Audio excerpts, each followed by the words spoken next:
Hola Marta, muy buenos días, ¿cómo estás? Bien, aquí con este tema, el tema de ahora, el tema del que tenemos que poner en la mesa es el ABC de la prisión preventiva oficiosa. Es decir, pensando desde qué significa, primero, qué significa para mucho, hay algunos términos jurídicos que a veces Ujú. muchas personas no alcanzamos a entender. Primero, ¿qué significa? ¿Y qué cambios tenemos ahorita con las nuevas aprobaciones a la ley? Bueno, la prisión preventiva oficiosa, bueno, de entrada, la prisión preventiva es una medida que se utiliza cuando una persona, digamos, hay elementos para sospechar que pudo haber cometido un delito. Entonces, se determina que esa persona debe pasar, ¿no? El proceso durante, o sea, privado de su libertad, para no poner en riesgo el proceso. Eso es muy importante y te voy a explicar por qué. Entonces, digamos que en todo el mundo es, digamos, al menos en el mundo occidental, es común que hayan este tipo de medidas, ¿no? Que hayan personas que requieran pasar el proceso, el procedimiento penal en, ¿cómo se llama?, privadas de su libertad. Y en México tenemos prisión preventiva oficiosa y prisión preventiva justificada. La prisión preventiva justificada es la que debiera existir y es la que existe en todos lados, que es, dependiendo de las circunstancias del caso, el juez o la jueza valora si hay riesgo de que la persona ponga en peligro la investigación, el juicio y por lo tanto el esclarecimiento de los hechos y la reparación del daño. Por ejemplo, que la persona pueda fugarse o que la persona pueda significar un daño para otras personas, como pueden ser, no sé, las víctimas, testigos, etcétera, ¿no? Y en esos casos puede el juez o jueza justificar, por eso se llama justificada, las razones por las cuales tiene que pasar en prisión toda esta etapa. Y acá es muy importante aclarar que no es el único mecanismo. Hay otros, por ejemplo, están los famosos brazaletes. En caso de fuga, por ejemplo, los famosos brazaletes que existen en México, que son normalmente insuficientes en muchos lugares y no hay suficientes para, pues, para todos los casos, pero que existen y se utilizan, que son brazaletes, los famosos de películas que se ponen en las piernas para ir monitoreando que no se vaya a escapar la persona o que no se acerque a ciertas personas o lugares, etcétera. Es decir, hay otros mecanismos que no necesariamente la prisión preventiva que se pueden utilizar y el juez o jueza lo que hace es valora en cada caso cuál es el que se tiene que aplicar, ¿no? Por eso se llama justificada. La prisión preventiva oficiosa es casos en los cuales la misma Constitución dice que sí o sí la persona tiene que pasar, digamos, tiene que pasar en la cárcel, ¿no? O sea, el proceso de en lo que se investiga, si hay elementos para, digamos, ¿cómo se llama?, iniciar un juicio formalmente. Acá, ahorita voy a explicar algunos detalles al respecto, pero digamos que es con que base, con que haya alguna presunción o sospecha mínima, sin que esté comprobado ni nada, de que pudo haber sido la persona que cometió un delito, ¿no? O que haya cometido algún tipo de delito esta persona, para que se pueda dar la prisión preventiva oficiosa, es decir, prisión preventiva automática. Y eso quiere decir que puede haber un caso en el que el juez o jueza diga, no, es que esta persona ni siquiera debería estar privada de libertad, o sea, realmente no representa un peligro, no se va a escapar, pero pues ni modo, la Constitución me ata las manos y tiene que estar, digamos, en prisión preventiva oficiosa, ¿no? Entonces, lo que ha ocurrido es que desde la época de Calderón se ha ido ampliando y ampliando y ampliando el catálogo de prisión preventiva oficiosa. Ese está en el artículo 19 de nuestra Constitución. Y pues son casos en los cuales los operadores de justicia tienen atadas las manos y basta con que se vincule a proceso a una persona, es decir, que hayan probabilidad, sospecha de que pudo haber cometido un delito para que se le ponga prisión preventiva oficiosa. Nada más para dar una idea, para cerrar como esta introducción no tan breve, vamos a suponer que, por ejemplo, una persona denuncia, ¿no?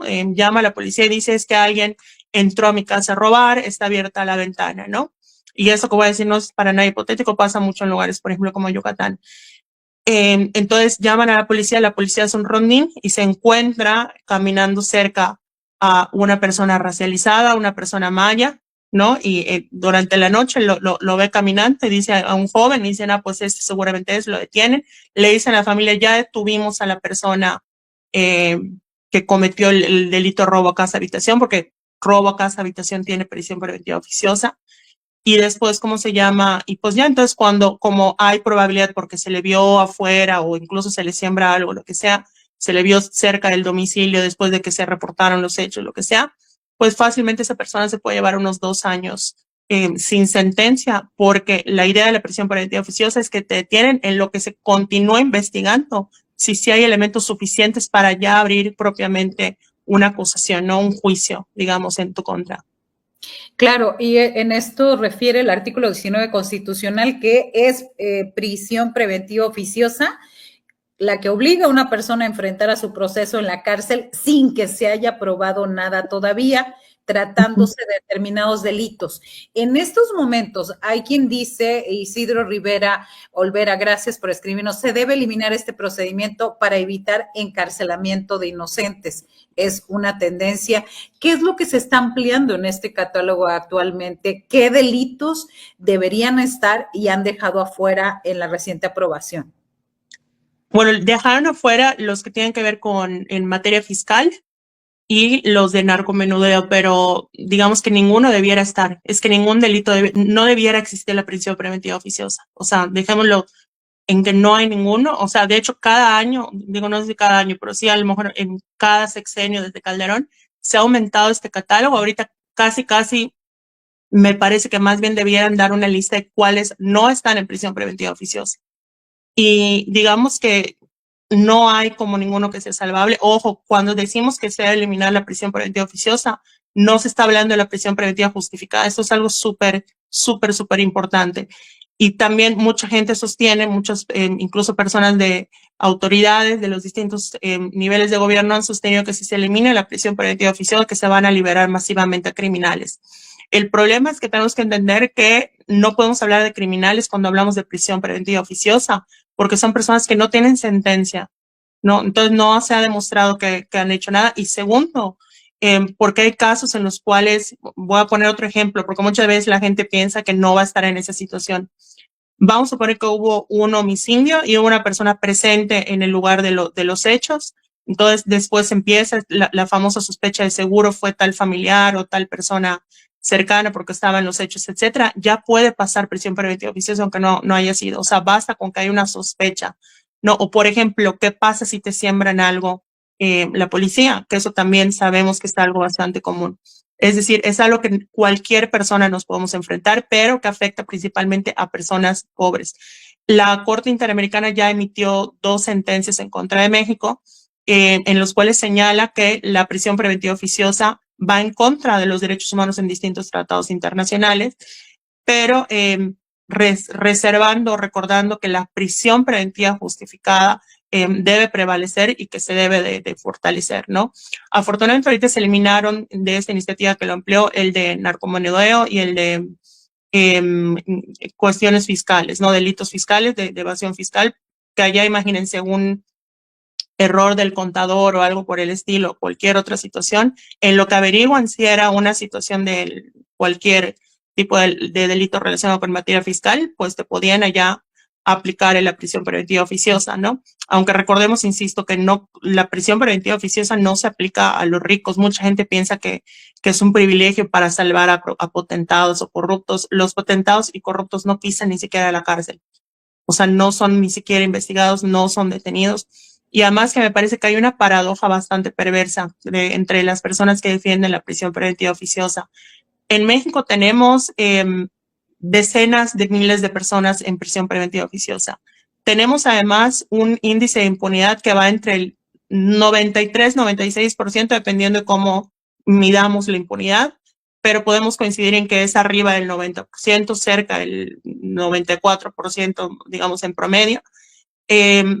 Y que es obviamente es un nivel de impunidad totalmente vergonzoso, totalmente absurdo e inaceptable a nivel, digamos, a nivel mundial. Somos de los países con más impunidad. Y al mismo tiempo defendemos la prisión preventiva oficiosa como si fuera un mecanismo para garantizar la justicia, cuando ha demostrado que no ha funcionado. Si la prisión preventiva oficiosa funcionara, no tendríamos ese nivel de impunidad. Además de que no tendríamos saturadas las cárceles de personas sin sentencia y además de que también hay que señalarlo, la prisión preventiva oficiosa no permite la reparación del daño. Que una persona esté detenida por prisión preventiva oficiosa es que le están investigando a ver si encuentran elementos para hacer formalmente la acusación. Entonces, eso significa que si está 2 años o más, esa persona no, digamos, vamos a suponer que si es una persona que cometió el delito, no hay un proceso de reparación para las víctimas durante ese tiempo. Es decir, no hay justicia como tal, ni se esclarecen los hechos. Simplemente se tiene como sacrificio, por así decirlo, la figura de acá hay un cuerpo detenido por este caso, entonces ya podemos estar con la tranquilidad de que algo ocurrió, ¿no? Pero eso es más una administración de la venganza que una administración de justicia. Y además, ni siquiera de venganza, porque todavía la venganza se hace contra quien realmente lo hizo. Acá es un tema de necesitamos una persona que pague, que purgue, ¿no? Como si fuera un sacrificio, o por así decirlo, ¿no? Necesitamos un cuerpo, una persona que esté pagando por cada caso.